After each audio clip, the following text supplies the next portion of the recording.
Hello, everybody.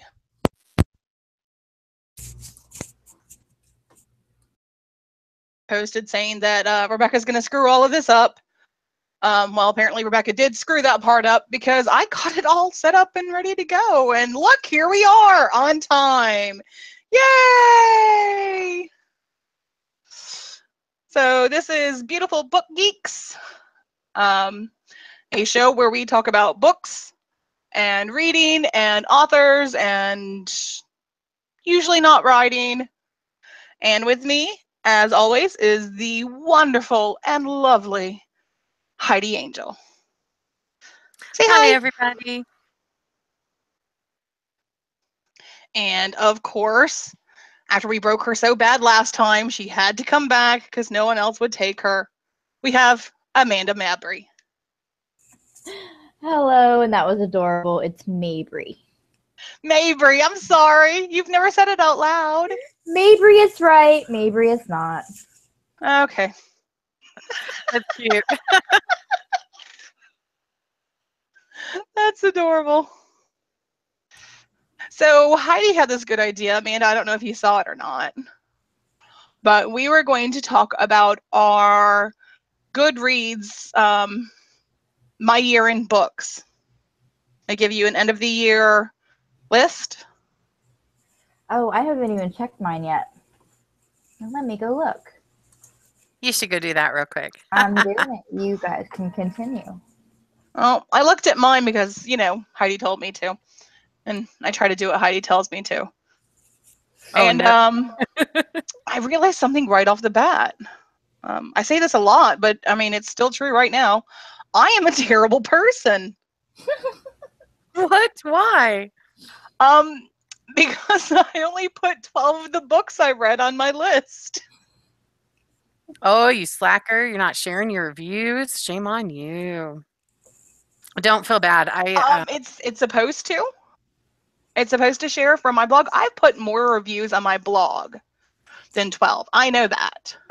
Yeah, absolutely. So here's the thing. It's so you have your blog linked to Goodreads, so Yep. it shares your post, but that doesn't put it. But it doesn't count it as a review on the book, right? It's just on your blog on Goodreads. And don't feel bad because when I got the list, I was kind of freaking out because I'm really bad about setting ridiculous goals that the odds of me achieving them are very slim. How I roll.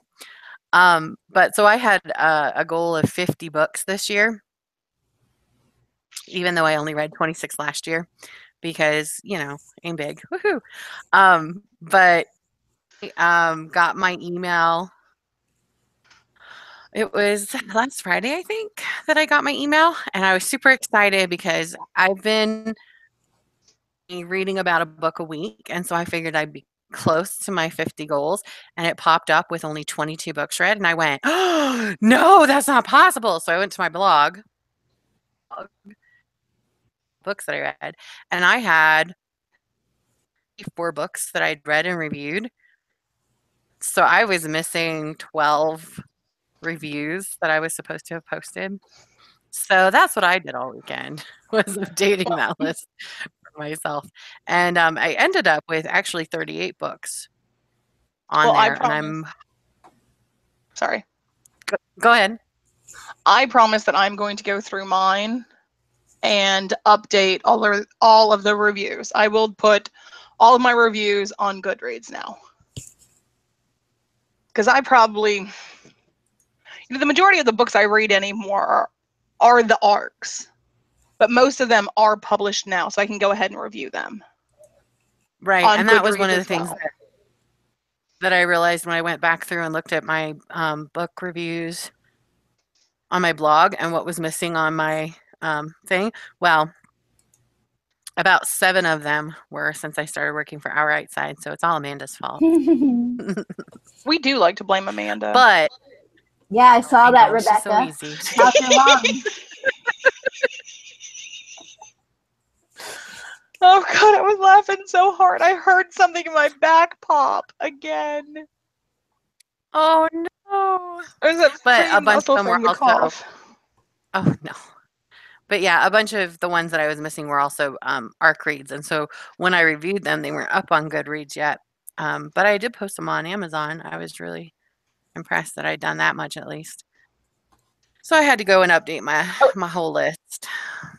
So I'm fixing mine right now because when I opened it up, I had 31 out of my, what did I put, 52? And I'm like, I know I read more books. And then I'm looking at my currently reading. And apparently what I habitually do is I make sure to add my currently reading book when I start a new book, but then I never update it. So I'm currently reading about 17 books. Yeah, that's what I'm looking at right now. So I'm just going to go ahead and fix that real quick. And then I'm not too terribly behind. Of course, I'm some behind because that's just how I life. But... Yeah, that seems to be the story of my life as well. Always a little bit behind. Always a day late, $1 short. Yeah. But I have to say, I am pretty impressed. Even though I didn't get anywhere. I mean, I'm only like 12 off from my goal, which is not bad. There's no way I'm going to make that up, but I'll probably finish 2 more before the end of the year. And so, that's not horrible considering last year I only read 26 and I was blogging all year last year too. Is the yearly reading challenge, is that like an official Goodreads thing, or can anybody create a challenge? Because what I was thinking about was I have read a lot more than just the books I have here, because I read a lot of short stories. And a lot of times they're like online or on Wattpad.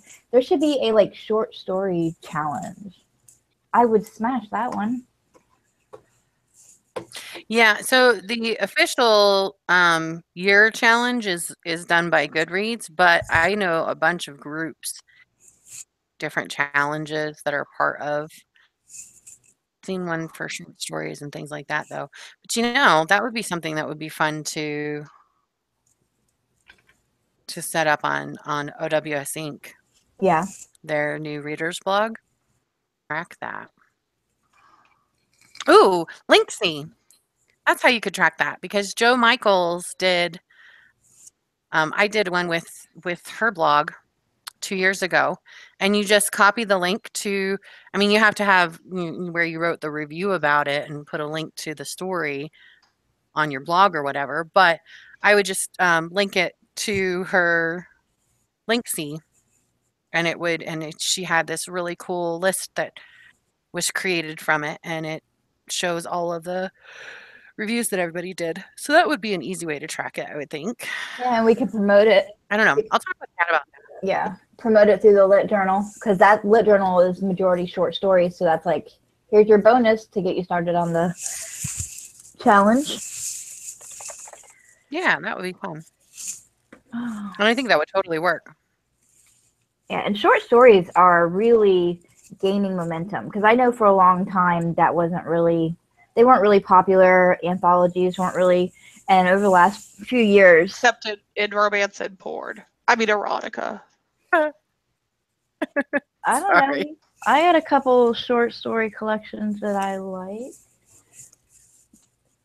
But I mean, they're really popular in erotica. Oh, are they? Oh, I thought you were saying they aren't. I was like, no. I like mine. They're massively popular. They're great story starters, so to speak. Like, I got yelled at a few times because mine were too long. It's like, if it's erotic and too long, then it's romance. Right. Well, see, I don't think you're doing romance right, people. Well, see, the thing is, some of us that really like the erotica short stories, we use them for a specific purpose, and we need them to be a little bit shorter so that we can read them out loud within a few minutes time without. Yeah, that's why I put like 5 different end scenes in it. Is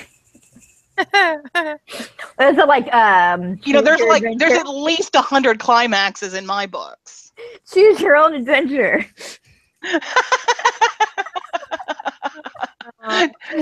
If he touches her knee, go to page 14. If he touches her neck, go to page 12. Wow. See, that's why I can't let my kids I'm read gonna do that now. Oh, you gotta do it.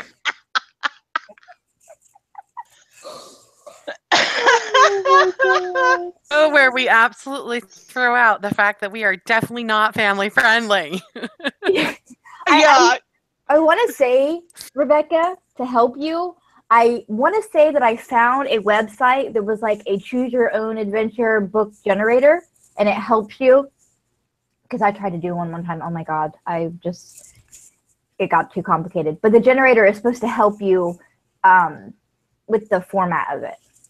So, jump to this page for that, so that you have a flowing story arc for every jump. I'll have to find it if you want to look at that. I don't know if I know you can do that on Scrivener too. I just maybe realized how that is easy where it was. I just realized how easy it would be, especially in a friggin' ebook. Because you just click the link at the end and it'll take you to the proper page. Right. Metal handcuffs and furry handcuffs. Page 28 or page 22. And Whips or that's feather where tickler. Scrivener is really convenient because you don't have to jump in the Word document. Scrivener, Right. you can set it up to take directly to the chapters, and it'll automatically set the pages for you. Heidi, do you have the Not that I Scrivener would do software? this. No. I keep trying to convince myself that it would be valuable to me, but I'm a linear writer, so Word works for me. I don't have that issue but I thought about getting it when one of the authors that I was doing editing for sent me her book in individual Word chapters. Each chapter was a different Word document, and I had to compile it all together. And I was like, God damn it! Yeah, Scrivener does that. Would make it so easy for me. It works. But that was just one client. So. Yeah, it works regardless if you're linear or not.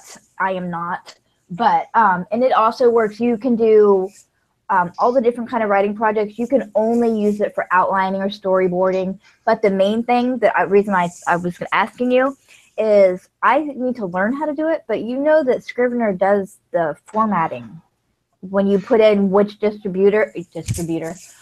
Oh, good Lord. Distributor. Yeah. Yeah, you can do all that with Scrivener too. Okay, now I'm going to start using Scrivener because I actually just got it, and I told myself I was going to start using it for next year.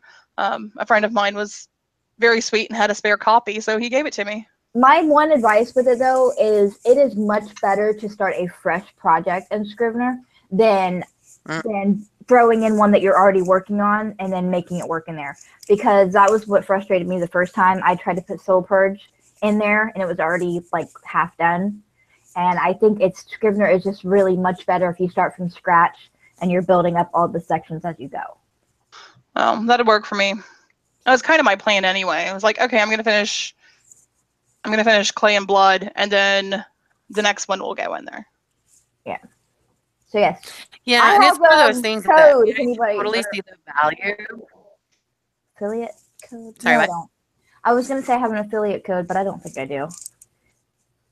But wait for a coupon or look on the NaNoWriMo because there's a lot of times there is a discount code.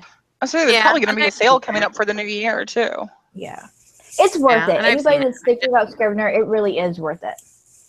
Also, speaking of the Goodreads that we were originally talking about.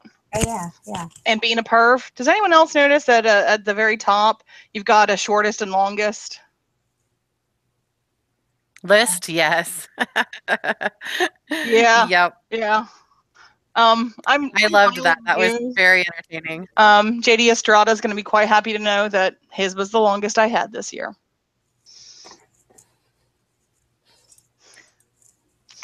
So there you go, JD. Little shout out for you.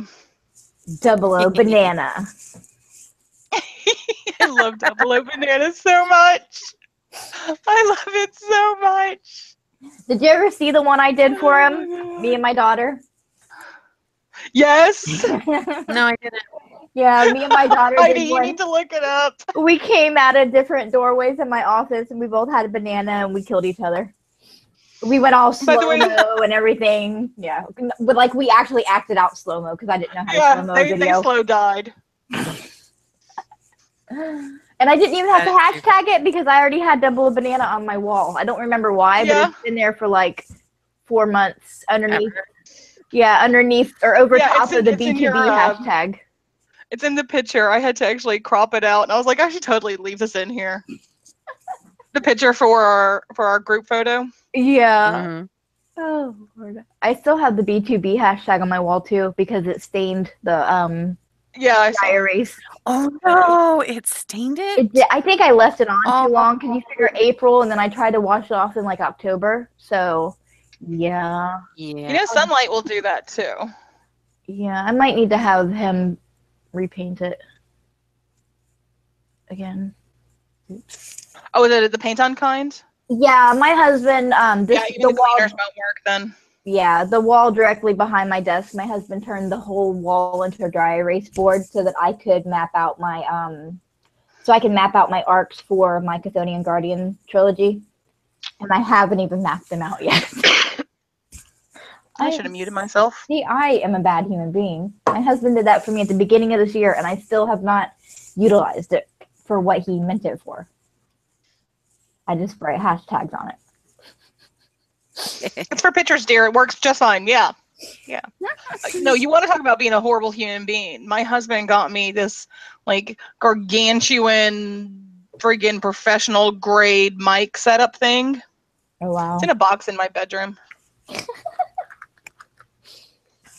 Yeah, my mic is. He gave it to me yesterday. Well, that's okay. That's only one day. You still have to like touch all the parts and stuff before you actually use it. Yeah, I mean, I only got like 2 of the pieces out of the box even. Yeah. See, my professional mic is sitting right here on my desk. Unplugged, because I'm using my Apple earbud.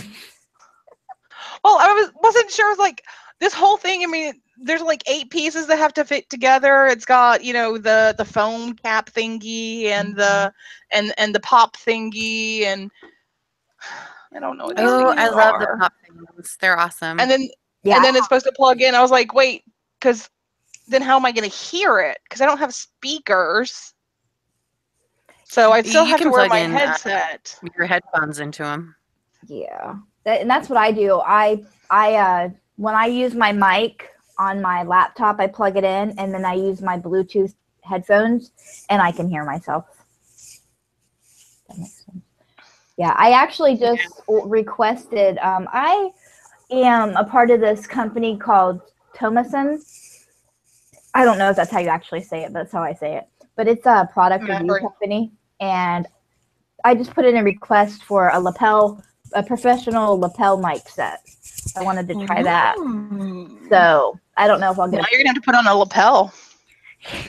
I was just gonna clip it in my bra straps like a normal person. Yeah, I was gonna say. Oh God, then I'll have to wear a bra. I was gonna say, but then you have to wear a bra. Just put on a necklace. I'll just be Clip it to sitting your here necklace. holding it in my hand, this little tiny mic.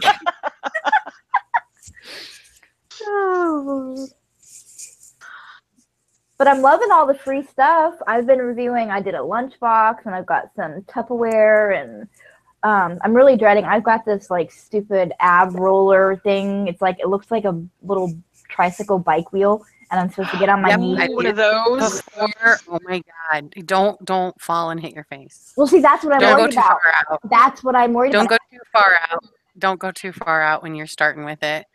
That was Just keep it, literally my don't first go past thought. your head, and Yeah. you should be fine. Okay, because that was my very first visual was me face planting. Hey, you guys, Yeah. you realize how funny it is because we're both acting as if her face can reach the floor. She's gonna land on her boobs, and her face is gonna be nowhere near the floor. But it would still hurt my boobs.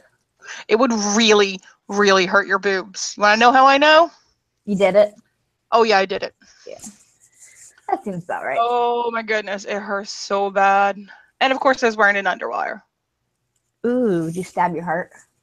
Why were you no, just wearing ribs. an underwire while you were working out? I always wear underwires. Oh my God! I do too. I'm that person that wears. Out. I wear the underwire bra and then the sports bra on top of it, and then my tank top. I need everything to stay where it belongs while I'm doing stuff. Yeah, well, then I realized that it's so much easier because I do like all of my workouts at home anyway. Just go bra less, and then you don't have to worry about it. I have a gym Also, membership. when I'm inverted, then I can still breathe between my boobs, and I like breathing. You're better than me. I can't. You can't breathe? I can't invert. I can't breathe when my boobs are hanging free. No, I can't. I sleep Well, with I a mean, bra. at that point, they're basically either on my chin or my forehead, depending on how far I've bent. So. And also, boobs are Yeah, good for propping they up bother me. books, which is what we talk about here. So that's how it ties in.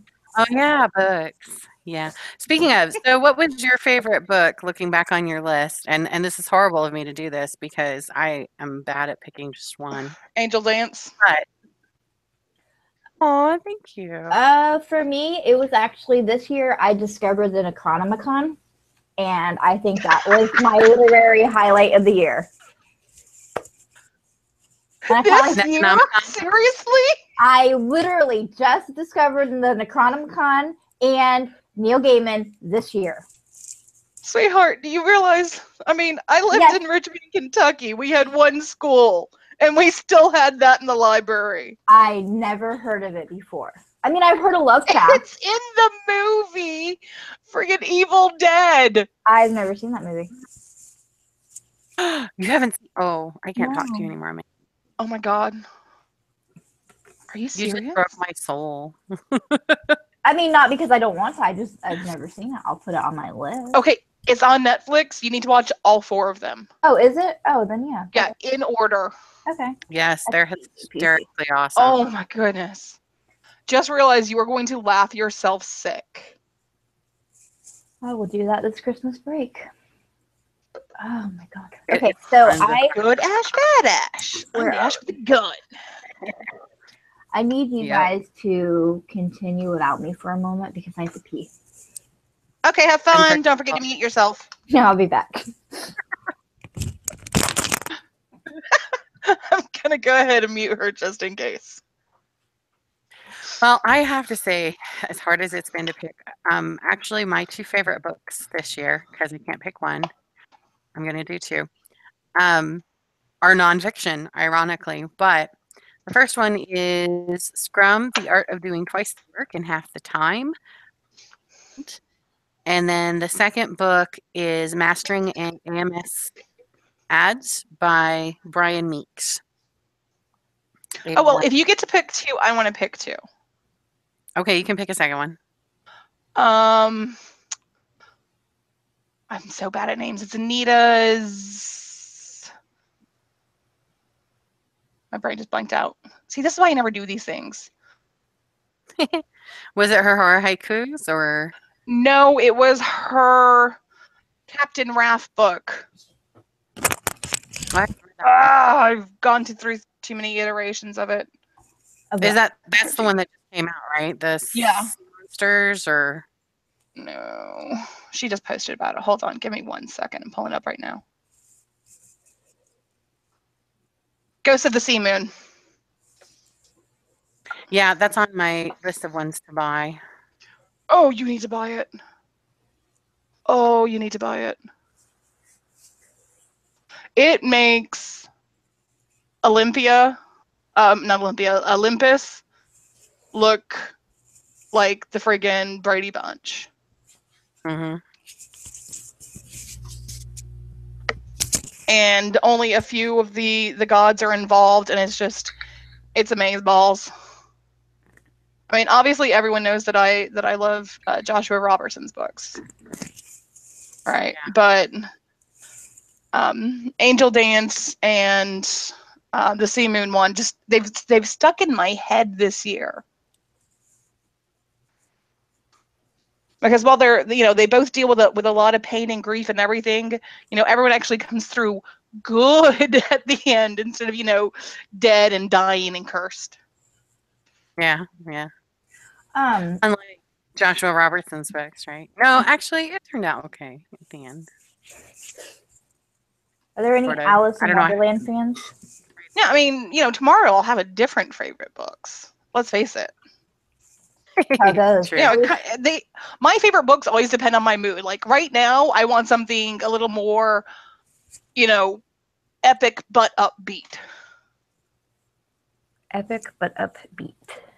Yep, and that's definitely both books from the Angel series. And Well, I don't know. It depends on if you're looking at the romantic side of it or if you're looking at the actual storylines. I have had a lot of complaints because even though it's not listed as a paranormal romance, it's not at all.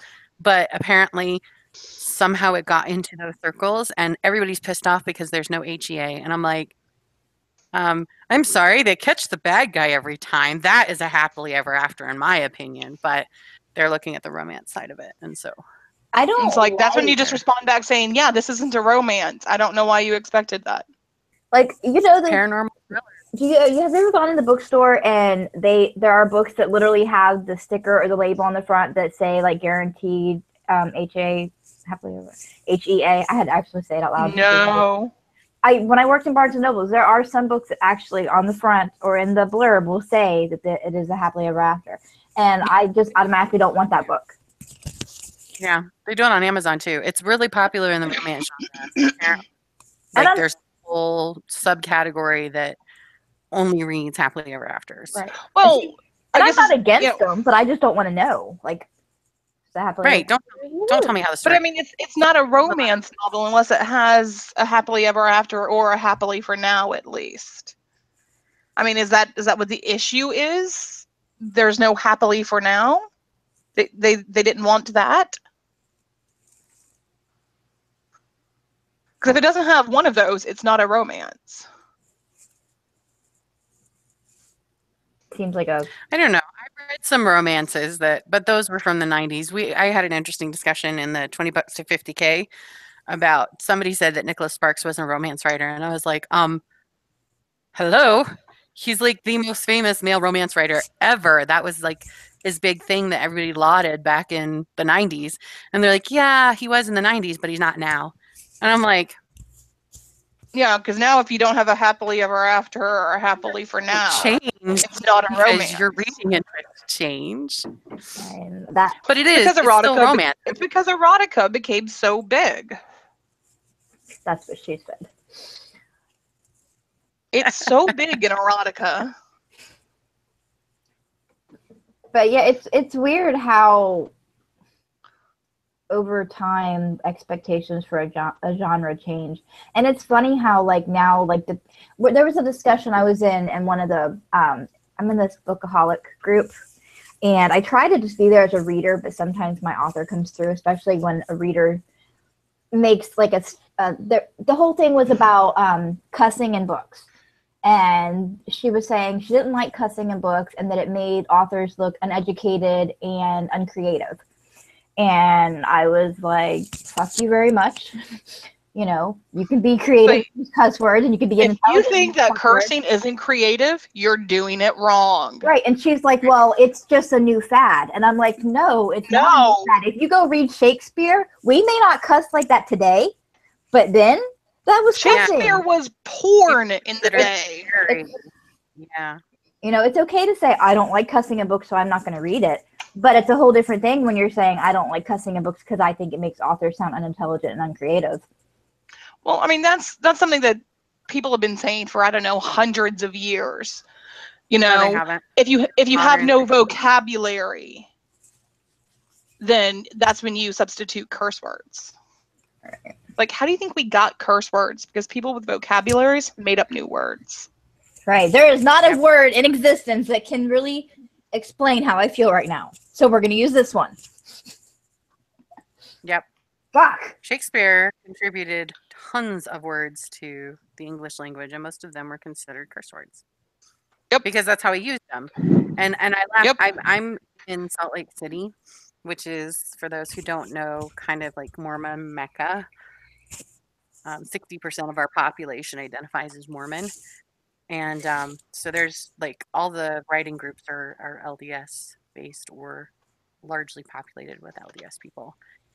And they do creative cursing in their books, and they'll like say fudge instead of fuck. And I'm like, the intent That's still a is curse still the word. same, Yes. right? To me, it's still the intent is still the same. And you know, frack, which was Battlestar Galactica's way of getting around the FCC. I'm sorry, When my kids are upset, that's what they say. And I don't yell at them because the school doesn't yell at them because it's not one of the 7 words you're not allowed to say on television, but it's still the same intention, you know. Have you watched that new show, Kristen Bell, where she dies, The Good Place? No, I haven't seen that yet. Oh my God, it's hilarious. I love Kristen Bell. Like, I wish I could be best friends with her in real life. I adore her. But she dies and goes to like the good place. It's kind of like heaven. But she gets there on accident. She's not supposed to be there. And she throws a fit and she's like, "What the fork? Why can't I say fork? This is bullshit." And like, they're automatically censored. Yeah. Well, you know, and as far as cursing in books goes, one of the things that I find the most frustrating is when I'm reading military sci-fi. And, you know, I come from a military family. My husband is ex-military. My father, my uncles, all of them served. And I know that even the, quote, good military boys, they still cuss. And so to read a military sci-fi in which there isn't even a substitute cursing language involved Too unrealistic. really bothers me. Yeah. Yep. It really bothers me because I'm like, this is not realistic to anything I've experienced. Even Mormon military guys cuss. I believe it. They don't do it as often and they don't do it at home, but they do it when they're in the military. And the same thing with when I'm reading about cops. And I'm like, okay, I know a lot of cops and I don't know any of them that don't cuss. I don't know any person who, when they're in a really stressful situation, like a hostage situation or something like that, doesn't cuss. And so when I read a book and it doesn't have that, it's like, I don't believe that this is real. It just loses validity for me, you know? Actually, do you know, okay, 2 fun facts. Do you know what occupation curses more than sailors? Well, there's a lot of them, but the number one Doctors. is elementary school teachers. I believe Oh, it. really? I would have totally guessed Yep. doctor. I was And a preschool teacher, and I probably said "what the fuck" under my breath like 8 million times a day. Yep. So, yeah. And do you know what book probably has the most cursing in it? The Bible. The Bible. May God watch over you while we're apart is a curse. It's not a blessing, folks. Read it. Yeah. And you know, as far as authors cursing and being intelligent or not, there are actual scientific studies that have proven that people that cuss have higher IQs. Yep. So that's why I say fuck And and less my desk is a stress. mess. These are all That's signs of why my I don't stop- intelligence. I don't stop kids from cursing either. Because stopping a child from cursing has been shown to slow down their learning and up their stress and anxiety. Encourage God, my I swear children when- to curse in appropriate situations. You know, you need to know where it's appropriate. At home, Yeah. that's fine, whatever. But, you know, when you're in the middle of the store. So Joe from Go Indie Now is with us in the chat, and he said, "Fucking A, Amanda." You know, when I was a kid, Can always flippin' count on A Joe. was my thing. I used to say flippin' A when I was younger before I cussed. That was my saying. Flippin' A. But my daughter, oh my gosh, when she was in preschool, the teachers used to purposely piss her off because as soon as she got mad, she would cuss. And she was like the most adorable little, looked like a porcelain doll baby.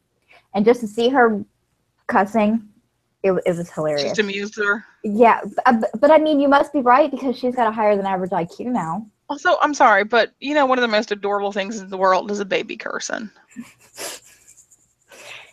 See, you're all snickering already. Everyone knows it's true. That little baby walking up to you and going, "Mama, fuck." Especially if they use it in the correct context. What the fuck? My niece at 1.5 dropped a colander she was playing. She goes, "Oh shit." Yeah. My sister got it on video. It's like the best thing ever. Makes me think of that little girl that was, I think she was playing with a resistance band, and she was standing on it with one foot and pulling it with her hands. She was probably like 4, and her foot slips and it snaps her between the legs, and she just goes, "Fuck!" Ouch. Yeah. Of course, at that point, I always think it's much funnier when the little girl falls down screaming, "My balls!" She's seen Daddy do that. Huh? Yep. Before I forget, then we were talking about our favorite books from this year. I did discover a series that I loved, and I don't even know how old or new it is. I don't know. But if you like Alice in Wonderland, I do. I like every Alice and Cinderella and Dorothy. I like every version, every whatever. And you like zombies? There is a series called Alice in Zombieland. Have you heard of it?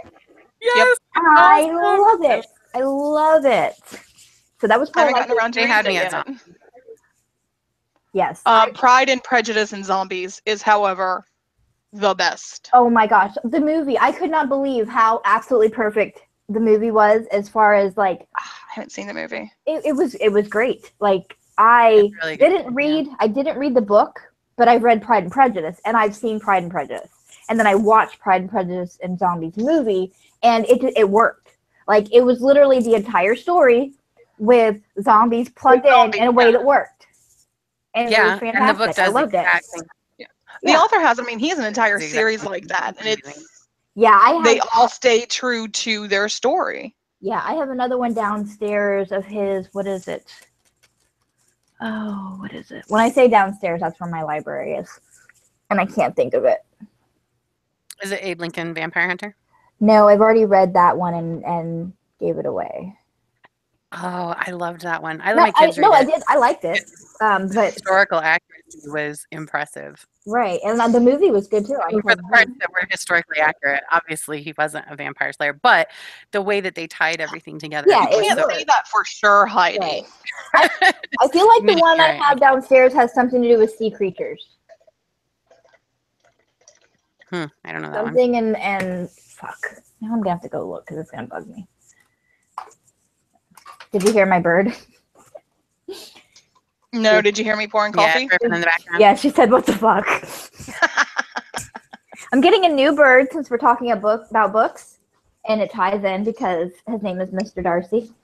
Yep. Oh, it totally ties in. His name I was saying, I was waiting for you to bring up the bird because it was right there. Yes, yeah. Mr. Darcy. He is adorable, and he will be coming home with me the first or second week of January. Oh, here we go. It is, Sense and Sensibility and Sea Monsters. Oh, I haven't seen that one yet. Yeah. By Jane Austen and Ben H. Winters. Yep. Oh, now I want to sit down here with my books. That's going to be Austin. I'm on a podcast. And your microphone's not muted. Yeah. I'm doing stuff. Now I just want to sit down here with my bookshelves. I do that all the time. I love my bookshelf. Well, see, I have, this one right here. This is my Supernatural bookshelf, and I've got all my vampire books. I've got my Buffy comics. I've got the Walking Dead comics. I've got the entire House of Night series. I've got all the Stooky Stackhouse. Then over here is my witch shelf, and I have all my witch books. I couldn't get into the Sookies. Oh, I love them. And then I have my Alice and Dorothy shelf. And it was so, weak, naive female being led around by the nose by the vampires. Yeah. I was tired of it, and like Twilight with half of 3 books. Well, see, why I liked it was because of the balance, because I was alternating between the Sookie Stackhouse books and the Laurel K. Hamilton books. So I was kind of going back. I was also reading Laurel K. Hamilton, but it was like. So the contrast didn't work for you. That's what was working for me. I was balancing off the. I hate weak MCs. I hate them, which is why I gave up on Anita Blake from the Laurel K. Hamilton. That girl has an existential crisis every time she has sex. Yeah, and she has a lot of sex.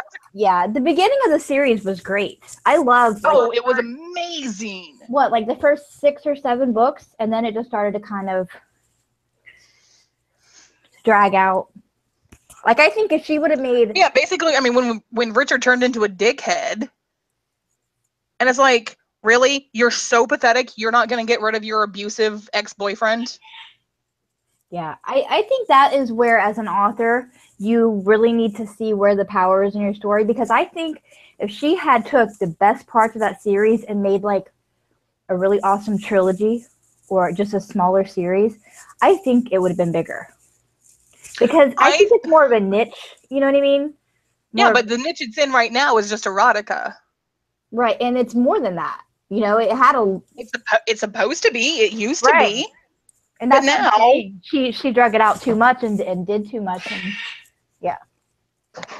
And I think that's one of the things that is a push. It used to be a push in traditional publishing, but it's become a push in indie publishing as well. Is when you find that thing that everybody loves, keep doing it until it's dead. Yeah. And to me, I can't do that to my characters. I love them too much. Yeah, I agree with you. It's been dead for 5 books at least. Yeah, I know. I agree. It's not, because it's still being published. There's still a fan base that's still reading it, and that's why they're doing that. That fan base is much, much smaller. I was part of her fan base. I followed her online, and you can see that her character just her character started to take over her life. Yeah. Like, she was acting out what Anita was doing. She was getting into witchcraft all of a sudden. And, like, then she'd post about something she had done, and, like, word for word, it would show up in her next book. And that was another thing. I mean, she fell into that trap of, she over-explained everything using the exact same phrase every book. Yeah. And see, like, it was a very blatant copy paste. Right. And see, that's what I want to avoid. When I started Soul Purge and I started plotting out the Chthonian Guardian series, it was originally slated to be a series, and I was thinking, I don't know, however many books I could get out of it till I ran out of ideas. But the more I got attached to the characters and the more that I kind of like looked over their arcs, I really decided it's going to be a trilogy, and I'm going to stop it there, because the intensity of the story can be told in 3 parts, and I don't want to drag it out. I mean, I probably could. You know, you can throw some kind of wrench at the end of any book and then pull it up for another book. But I don't want to do that to this trilogy. I don't want to write it out. I want to get the trilogy done and put it out there and then work on my next projects. Yeah, I mean, a story has a natural end. Right. Exactly. I feel the same way about mine. I mean, I suppose it's going to go on forever, but The Hunters, I think there's only 2 more books in that series, and then it's done. And the same thing with Hell School.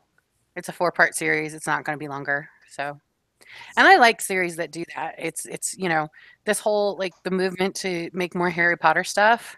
I didn't even read the Cursed Son, because Harry Potter ended the way Harry Potter ended, and it needed to stay there. We didn't need another book.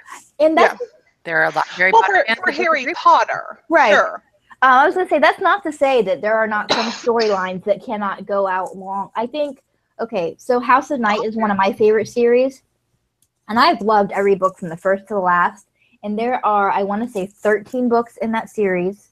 And then there are novellas. There are character novellas for different characters that you met throughout the series. And I didn't feel like they lost momentum at all in 13 books. So no, absolutely. And when you're working in a world, it's okay to do that. I mean, Andy Paquin doing that with his everything that he writes, it takes place in the world of Varamis. But he's got the Queen of the Night Guild series, which is just about one character, and then he's got the Hunter of Varamis series, and sometimes they'll intercross, and and then he's creating all these other stories from their different cities intercross. Right, and he's creating all these different worlds. He has done it all these different storylines in his world, and that's totally cool. And I love reading everything he writes because of that. But there's a huge difference between what Andy's doing, and Josh does the same thing with Yeah. his, and that's why I can't wait to read the others. But And I Jason love Blum. that the Thrice Nine Legends. No, that's the world. The Calendar I'm just gonna series. call it yes, the calendar series. It ended the way it ended, and there's no, negotiating that, changing that. It's beautiful. It stays the way it is. He doesn't bring people back from the dead. I love that. Okay, he does, but Okay, not in that desperate to regain the fan base kind of way that true. some of the other However, I have a fun thing, and we only have series have 15 done. minutes left, so I want to bring this concept up to you, ladies. I'm not sure if you heard it. I believe it was on Writer's Edge. Maybe it was a Go Indie Now. If Josh is watching, Josh knows what I'm talking Do I? about. Another woman named Heidi, go figure, brought up that she has a series, right? It's book 1 through, I think, 5, and that's it. But once she was done writing 5, her fan base asked her for more. But there's no more in that story. So what she did instead is she took 1 through 5 and wrote novellas in between and connected them all into one large book. So all those little gaps that happen between books 1 and 2, she has them all fleshed out so you can see everything that happened that led to book 2 that was brought up. Oh, okay. That's an interesting way of doing it. I told Josh about it, and he said he might do that with the because his series overlap in the chronology, whatever, in the timeline of his world. Right. So I think he's going to go through and like put it in straight order in one. I don't know how many he's putting in each, new book, but he's going to write the in between scenes, and it's going to be amazing. I cannot wait. Yeah, I'm really excited to see what Josh is doing. It's like I have the friggin', I've got author signed copies because I went to one of his book signings, and it almost led to a divorce with me and my husband. But oh no, he keeps stealing my damn books. Okay, it's not going to be a divorce. I'm just going to be a widow. But but if I can get an ebook of all of those together, holy shit. Speaking of Joshua, did you read his little fairy tale short story, Jack Sprat? Jack Sprat, oh my god. I love that one. Oh my god, I can't believe he fits so much into that book. That was fantastic. I love that. Holy crap, that was awesome. Heidi? I haven't read that one yet, no. I have a bunch of his that I need to get still. Grab it. It'll take you 10, 15 minutes. It's a really short story, but it was fantastic. You could read it while you're in the bathroom. Take a break. You work too much. I do. She really does. That's what the show is all about, though. You know what? I worked 15 hours yesterday. And wow. My husband was like, can we please go to bed? I worked 12 hours. I was like, I'm still working. And he's like, what the fuck, Heidi? Why are you always Let's go to bed. I was like, yeah, okay, I just have to finish this thing that I have to do. It's almost done. And then this is one of the things that I love about Scrum. Scrum teaches that anything over 40 hours a week is kind of a waste. They're not wrong. But I sent this file that I was working on to Amanda this morning, and she's like, oh my god, Heidi, what is wrong with your music? And I was like, at 7:30 last night, it was the best possible option I had. So I just bad. And it's really bad. But you didn't hear the other stuff that was available on the site that I was looking at for free. Yeah, I'll have to find my links and let you. So yeah, today I'm helping Heidi by redoing what she did over her 40 hours last night. Well, for what it's worth, that did not take me 15 hours. That was just the last thing I was working on, and it was complete crap. I shouldn't have I should have just quit while I was ahead. I actually had a really good productive day for the most part. But then that was Yeah, I got stuck momming all day. I had my oldest stepdaughter. We had to go get some senior pics done, and teenage girls and pictures. That was like a whole day thing. We went out to my brother and sister-in-law's farm, and I thought I was gonna be dead by the time I got home from walking all over. I got lost and I couldn't find anybody. I walked towards Voices because I went to go pee because I have the bladder of a toddler. And then I came back and they weren't where I left them. So I was following Voices, and I ended up at a graveyard that I didn't know was on the property of the farm. And you followed Voices to a graveyard. I did, but it wasn't my Voices, so then I had to go walk again. Yeah. It was the voices from beyond. I know. They were calling me home, but I had to go pee. Yeah. So then I just went back down and played with the chickens. We got pictures of them holding the chickens. They're cute. I anted all day Sunday. I had 20-odd kids here. Ew. I mean, Did you guys see the pictures? I did not. I haven't even been on Facebook. A better person than me. Yeah, we made, I don't know, a few hundred pieces of candy, different types of candy. Stop it. I'm sorry. Shh, stop it. Why is he calling me now? It's 1 o'clock. Because he loves you. And he likes to interrupt the show, and he wants another egg salad sandwich. That's right. But, 10, 12 adults, something? We were right around 30 people total. Yeah, you are a better person than me. That's too many people for... I'm really proud for the first year ever. No one got burned. At all. See, I would have been the person to get burned. That's how I roll. Same. Well, my goddaughter, she had the UV gloves on, right? She was making peanut brittle, and she stirred it. It's boiling hot. It's basically magma at this point, and she uses the finger, thank God, with the UV glove on, and scoops out the spoon. Which I had told her very specifically, I was like, stir it, set it down, because when you're making brittle, you have to go fast. So stir it just enough to get everything mixed, put it back in.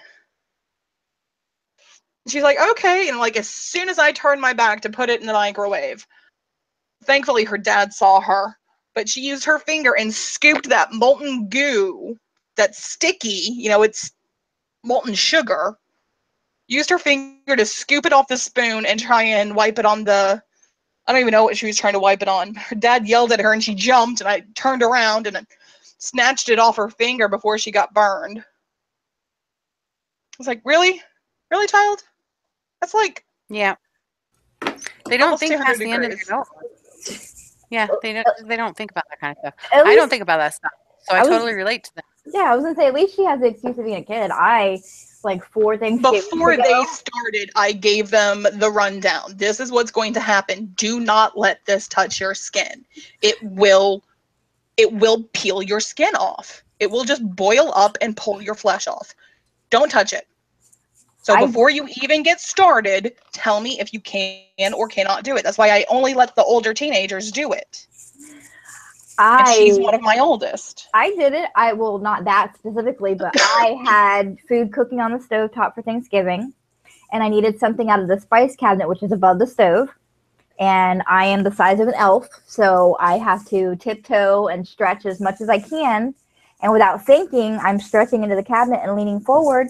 And my shirt comes up, and my belly lays up against the pot that's cooking on the stove. And I assumed you caught your shirt on fire. That's what I do. I burnt my belly. It was I've done that before. Yeah, I've got those scars. How did you do that, Heidi? You're so freaking tall. Because I'm really tall, but I have really short arms. My husband laughs all the time because I'm actually 2 inches taller than he is. Oh my God, we're calling her T-Rex from now on. I did it in my head. I was watching the clip. And little arms. I watched a show with my kids. What was that movie? That was the Robert. I laughed so hard. But when I was in 3rd grade, that was my name was T-Rex because we just learned about the dinosaurs. And I'm nerds. Anyway, but yeah, it's funny because my husband he laughs all the time. I have to ask him to get the pots and pans we have up on the top shelves because I can't reach the top shelves because my arms are too short, even though I'm 2 inches taller than he is. That's hilarious. But he can reach I want to get without having to get up on.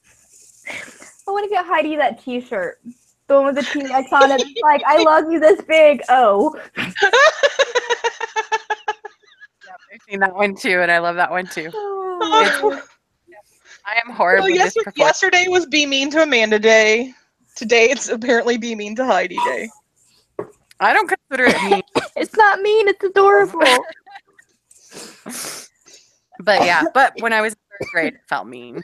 But now I just laugh like everybody else because it's hysterical that as tall as I am, I can't reach the things that I should be able to reach.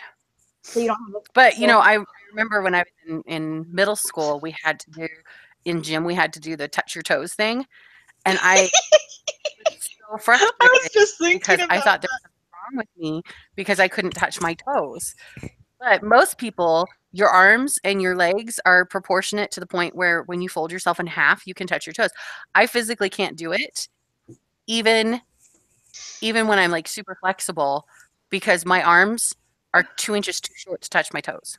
Oh. Well, if it makes you feel better, I can't touch my toes either, but it's just because I'm fat.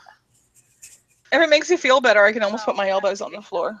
Too, but I don't think that helps. yeah, kill me. Okay, so we have 5 minutes left. One of the things I would like to do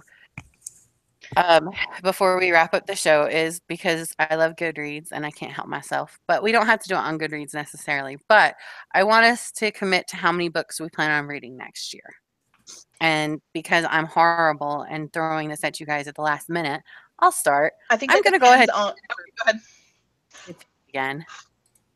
I'm going to aim for 50 again because I think I can do it this year because I got really dang close this year. So once I hit 50, then I'll up it to 100. I'm going to do 52 because I aim for a book a week, and I apparently also enjoy watching myself fail at stuff. So Was that 50 also or 52? 52, 5-2. All right, then just because I'm a competitive asshole, I'm going to aim for 53. That's awesome. But I'm not going to lie, it kind of depends on Andy, what is his last name with the Hunter series? Andy Peliquin? Yeah, Peliquin. Yeah. Is it Peliquin or Pelquin? It's Peliquin. I don't know. In my head, I say Pelican, but I'm wrong. I've done several videos with him. It is Peliquin. If you say it wrong, he won't. Pelican, because he's French Canadian, but it's Peliquin. So, like a pelican and a penguin had a baby, and it's a pelican. Okay, now it's adorable. And he has webby feet because he's from Canada. Well, he's actually not from Canada. That is such an old. I guess that's a racial slur, isn't it? Maybe I shouldn't have said that. Racial stereotype? But no, he's not actually from Canada. His name is French Canadian. That's all. Well, that's good enough. I mean, none of them actually can, I believe. Anyway, he is. The webby toes things comes from France. You understand? I didn't know that. I don't pay attention to racial slurs. French are called frogs. They have webby toes because their navy was so good. It's really, really old. Historical romance once, but I don't pay attention to racial slurs.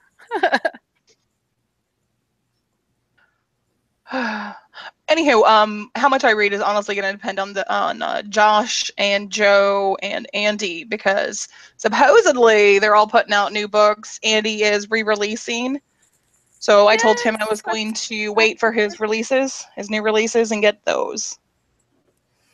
I'm so excited. Yeah. And then of course I'm going to need to find another author, one who's upbeat and happy, and has joyful books. After reading from, I have any of those on my friends list. You're better. I'm going to need some. I was actually going to ask closer to the end of the new year. Yeah, I need some new authors. I think I've pretty much read everyone's everything. I haven't even read your Hunter series. Heidi, but Oh, that's not happy and upbeat at all. yeah. Neither is Fresh Meat, so This one's not not Fresh horrible. Yeah, Hell School Fresh Meat is the first book. Hell The School. second book should be out this year, I think. I was like, is it Hell Hopefully. School? It was supposed to be out or last Hell year. Yeah, it's Hell School. Hell School. Yeah. So the second book, Sophomoric Sadness, should be out later this year, I think. So, although that sounds will upbeat. depend on our OWS people. So, because And of course, I'm going to moving that under them. Chad Webster is supposed to have another book out, so I'll probably snag his second book too. It was pretty. His first one was really good. It's really cute too. I heard that one lady's got a debut novel coming out in like March or something. I forget her name, like AL something or other. AL Mabry? Mabry. Mabry. Morby. That girl. I'm really excited about that one, to be honest, because. But I don't know if it's upbeat or not, because she hasn't like really talked about it much. Yeah, it's. You're just not following the right places, because I've seen tons of chatter about it on Facebook. I'm a horrible friend. It's my pet project. We're just really busy. Upbeat. Upbeat. There's a lot of dry humor. I have one character, Tiago. His personality is very similar to Spike from Buffy. Yes. Okay, sold. I love it. I'm there. I'm there. Yeah. All right. So 2018 looks like it's going to be a very Nancy fun Miller's year. books are always upbeat too. Yes. What? Whatever. She's only got 2 books, right? Nancy. She has 2 more coming out this year. Yeah. Well, there we go then. One of them is a novel, and the other one is a book of poetry. Yes. So. Okay, I don't know if this is wrong of me or not, but I don't count books of poetry for my reading content. Probably because I never like read a book of poetry like a book. I usually keep one in my purse. The one I have in my purse right now is called Milk and Honey. Yep. Yeah, I always keep one nearby. Yeah, and then of course I have Ambrosia right here always. So. Yeah, I just finished reading Anita Stewart's Part 2. Oh yeah. I read them back to back. I'm neurotic. I can't read multiple books at the same time, even if it's a poetry book. I have to read straight through and finish it. Oh. Obsessed. Yeah, poetry books are my only outliers on that. Yeah, I'm neurotic because I need to read like 4 books at the same time. I can't enjoy the world that way. I don't know. It's just me, I guess. But yeah, because I know a lot of book reviewers, they're reading multiple books at the same time, but I can't do it. No, thank you. Yeah, it's like, why would you give up the catharsis to start on something else? I do, but I don't read same genres at the same time. So I can read multiple books, but I do, because if I was to read 2 books in the same genre, I think I would get the worlds mixed up in my head. But like if I'm reading a fantasy book and Nicholas Sparks and a poetry book and then some boring book like Scrum, I'm fine. I can keep them separated. Scrum was not boring. Scrum was amazing. No, I'm just kidding. It is awesome. I can mix fiction and nonfiction and not have an issue. I mean, I can do it. I can read several books at once. I don't want to. Yeah. I just don't. I mean, I can cut off my toe, but I really don't want to. Yeah. I have to read something else when I'm reading. I can't read text. I hate textbooks. Like the Scrum book, I got it in an audiobook. Because you know how you say, Heidi, that you wander with audiobooks? I wander with textbooks. I could read an entire chapter in a textbook and get to the end and realize that I didn't pay attention to a damn word that I read. Because it is so boring. Oh, no. Yeah. So I have to do learning stuff audio. Yeah, I'm the exact opposite. Because I have to. Well, I have to be able to flip Scrum back wasn't and forth a great written book. On that, Amanda, it wasn't a great look. It wasn't a great read. Like the first, I had the hardest time. The first probably 2/3 of the book. Mm-hmm. It took me 3 weeks to read.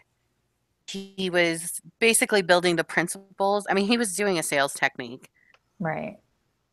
I expected that, but it was really frustrating because I was like, tell me what it does, then tell me why it works. Don't tell me why it works, then tell me what it does. Just, but for me, the learning pattern would have been better the other way, but I get what he was doing. He was trying to build value for people who'd never heard of Scrum before. Right. I But just don't think we needed I so knew much about of his. Scrum already. I just didn't know how to do it. I think he put too much of his personal journey into it. I really dislike those. Yeah, for the type of book that is a learning tool.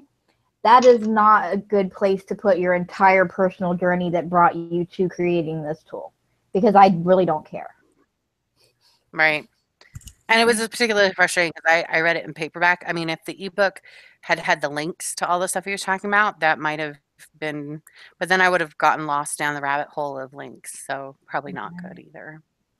Interesting. I would have liked it if he'd reversed it the other way. But the point is, one of the reasons that's on my top of 17 isn't because the book itself was amazing. It's because the principles that it teaches and the way of working. I mean, I've found some of them I was already kind of doing, but I was doing it solo, not with a team. And I was trying to figure out how to get the team to do the same thing.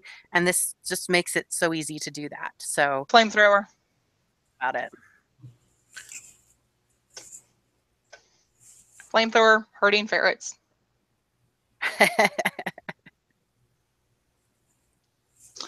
And as usual, we have gone over, but only by 6 minutes this time. So I think that's pretty good, guys. Yes, we're getting better. There's like a bajillion other things I still want to talk about, but they'll have to wait for next week. I mean, next month. I suppose. And next month, we have the wonderful and adorable Lillian Oak joining us. Woohoo! Yay, Lillian! So, if you guys think I gush about Josh Robertson. Oh, hey, her books are happy books, right? That's why I haven't read Oh them my yet. God, yes. Have you not? Oh my. Yeah, I had to stop in the calendar series. I finished the book 2 and I picked up hers. And I was like, I need my happy place. Yeah, book 2 was rough in the calendar series. Book 3, though. We need to talk about Josh, as I got to the end, I was like, don't you do it! Don't you dare do it! I know what you're gonna do! He's like, what do you think I'm gonna do? And I told him, and he started laughing. And I was like, no, you're evil. Sorry, what? You saw my Facebook video about that, right? No, I chose not. I was still reading it, so I didn't. Oh, no. This was back from May. I did this back in May. So yeah, but you told me about the video while I was reading it, so I did not watch it. I haven't gotten back to it yet. Yeah, you'll have to go back and watch it. I was so I haven't had a book that made me that angry that I loved that much in long time. So, honestly, probably since Ender's Game made me angry, but for totally different reasons. Have you read Ender's Game? Yes, I love the Ender's series. You know what?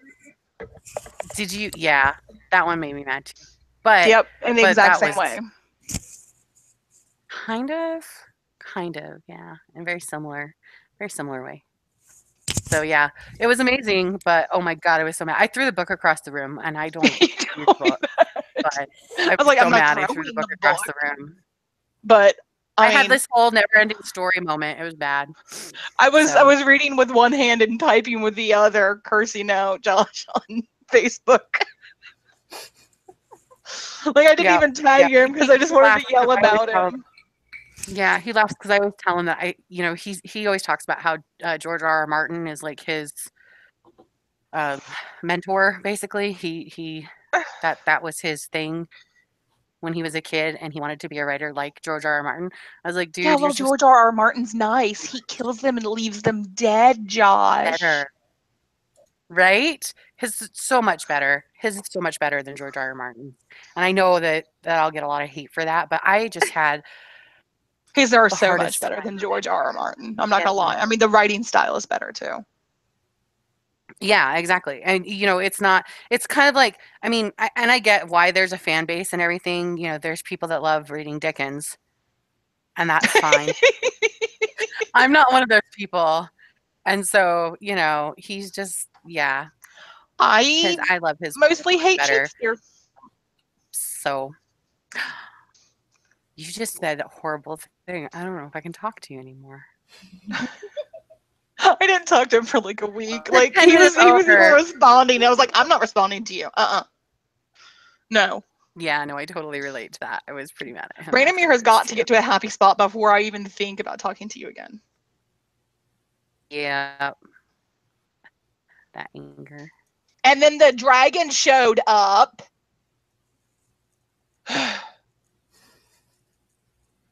He had one thing in his life that made him happy. One thing. I know. It was bad. But yeah. So okay, we're now 11 minutes over. Haha. Let's wrap up. There we go. We made it to our normal time.